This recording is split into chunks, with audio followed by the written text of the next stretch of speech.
You are currently the only person in this conference. Mm, what we are actually okay. So good morning. Today we're gonna study this particular case of batteries and fuel cells. So we are from the previous few lectures. We are actually dealing with the electrical vehicle concept. And in the last class also we have discussed the hybrid system in terms of different technologies, hybrid in terms of energy storage system. So how the hybrid system for energy storage works, we have actually discussed this entire concept into the different perspective, right? So today we are now because this is the specifically a separate topic which basically deals with the batteries and the fuel cells. So this is the specific topic where we're going to discuss the batteries and the fuel cells, right? So although we are aware with the both of the terminology in when in which sense we use batteries and which and in the concept of fuel cells also, but in this particular case, because we again the example, it can be whenever we want to use as a hybrid of a battery and fuel cell, it can have a several applications. But because we are connected right now with the electrical vehicle system, so I will means this is just a part of applications how these batteries and fuel cells work. So I will connect these technologies with the electric vehicle system. And because the evs are means the evs are the one of the most common applications for the battery and the for the hybrid of battery and the fuel cell technology, right? So once we have let's briefly describe both of these terms separately. Once we say batteries are basically we can categorize them batteries basically into the two basic types of batteries, right? The one side, the one of them or the first one of them is called the primary batteries, and the second one is the secondary batteries. So and the purpose of these batteries are, yeah, means it's means we use them whenever for the energy as energy storage systems. So in both of these cases, once we have said we can have a battery, it can be a primary battery or a secondary battery, depends upon our requirement. So when we once we set primary battery, so this is just the, it cannot be rechargeable, right? It is just for the single use. And the example of these kinds of batteries are the alkaline batteries. So alkaline batteries are basically the primary batteries, and it can only use once. It cannot be rechargeable, and we cannot use it for the for as a rechargeable. We cannot use it for the multiple times. It can only we can only use it for the single time. When we look into the other side of the batteries from the battery point of view, if you look into from the another side of it, from the another side of it, another is the secondary battery.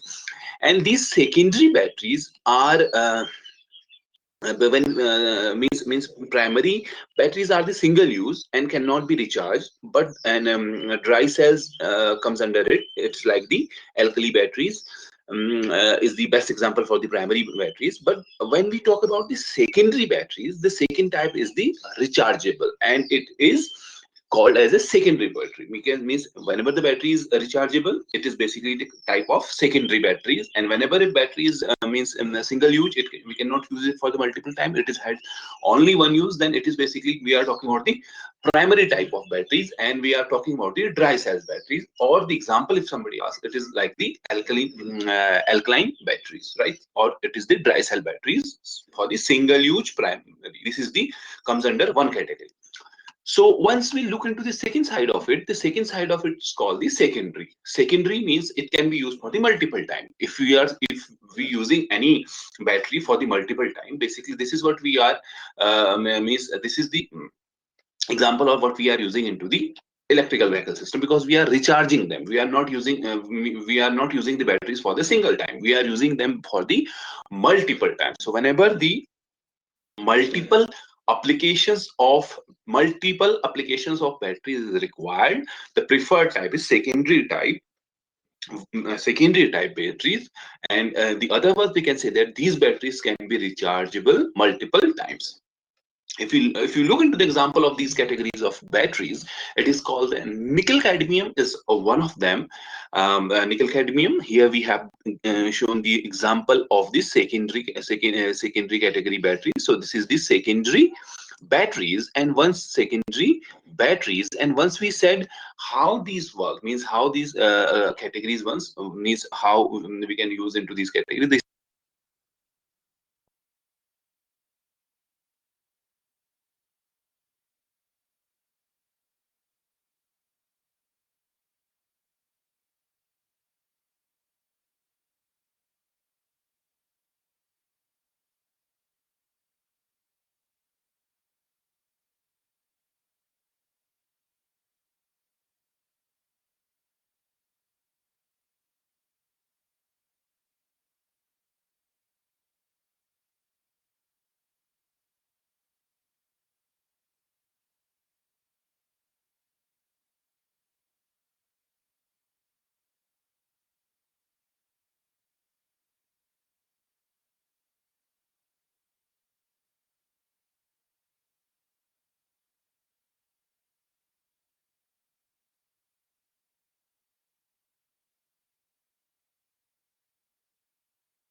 You are currently the only person in this conference.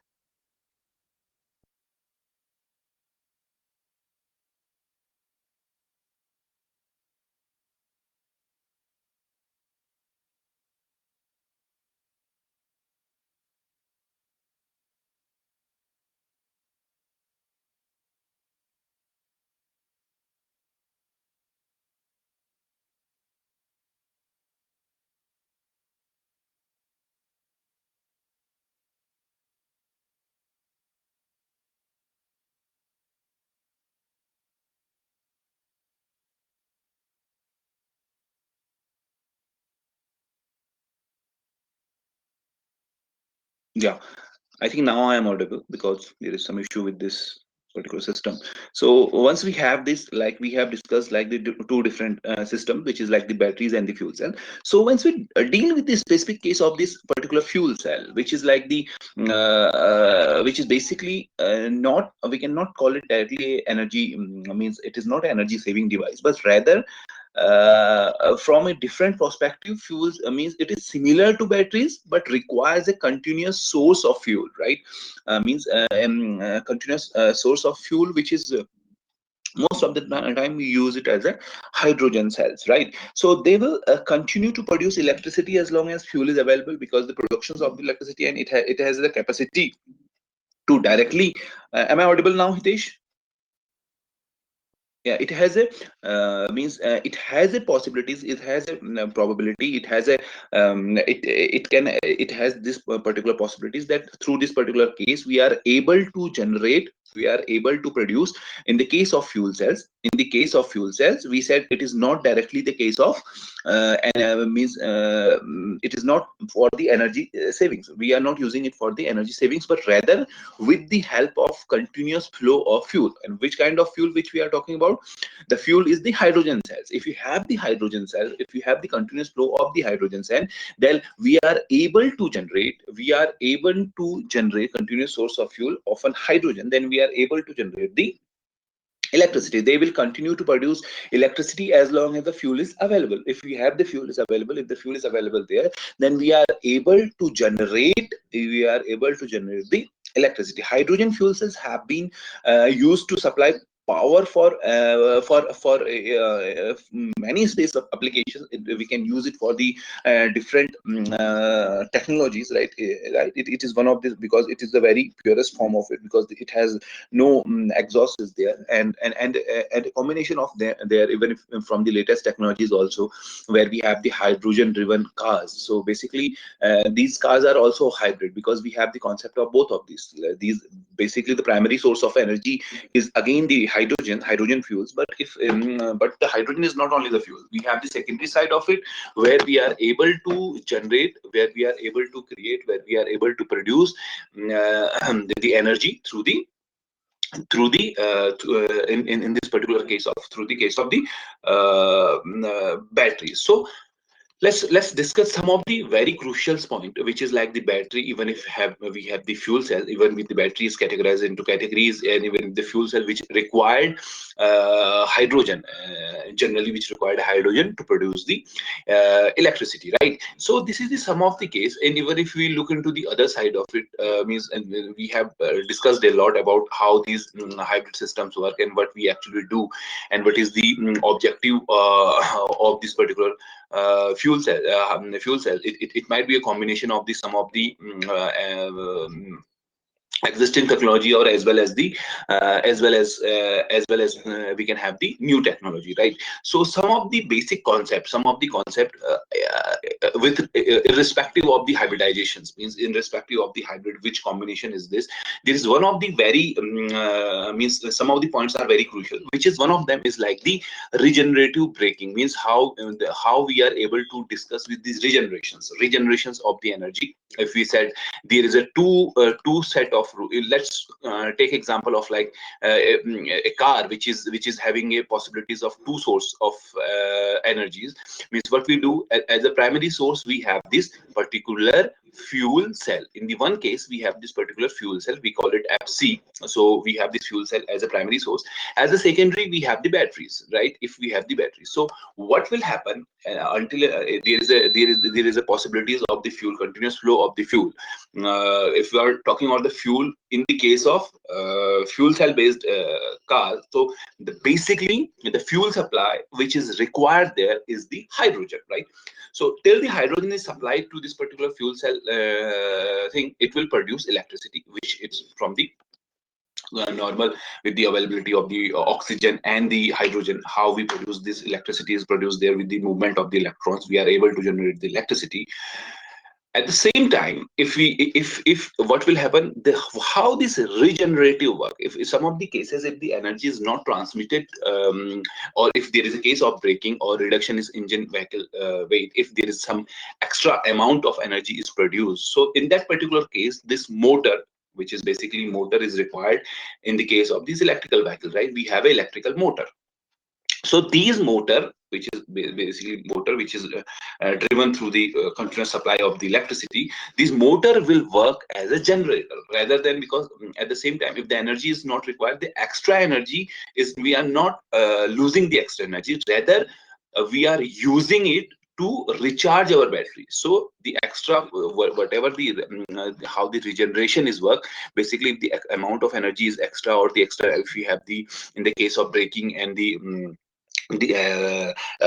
braking and extra energy case, so the regeneration is work like it will, the motor in that particular case will work as generator, and in that particular generator can charge this particular battery. So this is the it is also a example of how these waste heat utilizations takes place, or the waste, rather no, it's not heat, it's basically the energy, how these waste energy, we can utilize this particular waste energy to recharge these batteries. So this is also the region, it is we consider it is also a advantage over the conventional engines, because we are able to save this particular energy. And one of the very crucial point about the fuel cell, which is extremely important to there is an extreme important of this particular part, because whenever we are saying the utilization of these particular thing, means basically this fuel cell based is the replacement of the conventional IC engines, right? Because this is replacing the internal combustion engine. And combustion engine, it can have the any kind of fuel, it can have the petrol as a fuel, it can have the diesel as a fuel.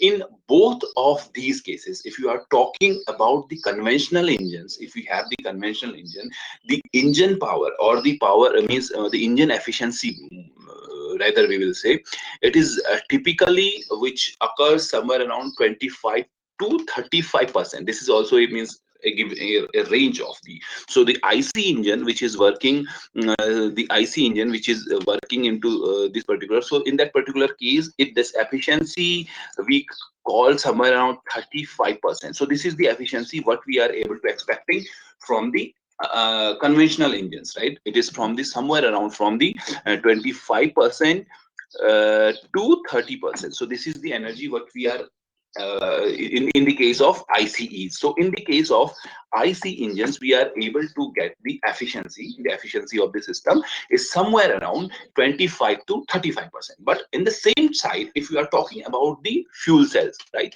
The fuel cells. So in that particular case, the efficiency is increased, right?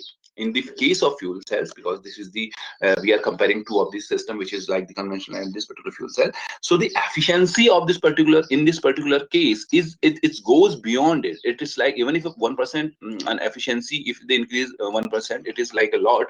But in this particular case of the fuel cell, we call it FC. In the case of fuel cell, we are able to create the efficiency of this particular system is goes somewhere around 40% to 60%. So these are the some of the very essential and very common observation whenever we are dealing with the fuel cell technologies. And the we said it is required, it is not, it is similar to batteries, but it required a continuous flow of fuel. And which kind of fuel? It is basically the hydrogen cells, right? And why this is means from the technological and from the environmental point of view, the utilization of the hydrogen technology is much better as compared to the internal combustion engine, because there is no exhaust. If from the technical perspective, again it is like from the conventionally, if we have the internal combustion engine, so we are able to have the efficiency somewhere around 25% to 35%. But in the case of fuel cell, we are able to reach somewhere around 40 to 60%. So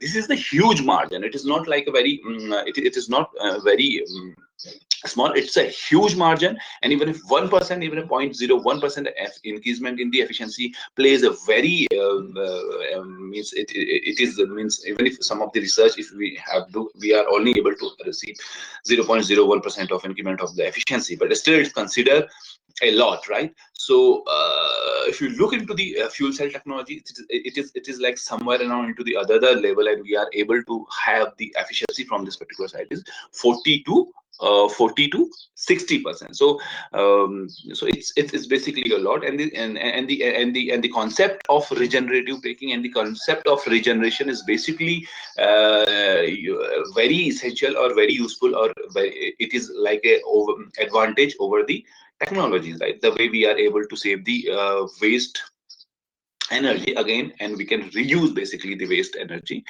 through these particular systems. So this is basically the hybrid combination of the um, fuel fuel cell and the battery. So we will continue this particular lecture into the this particular topic into the next lecture. But for the today's lecture, if you have any questions, you can ask.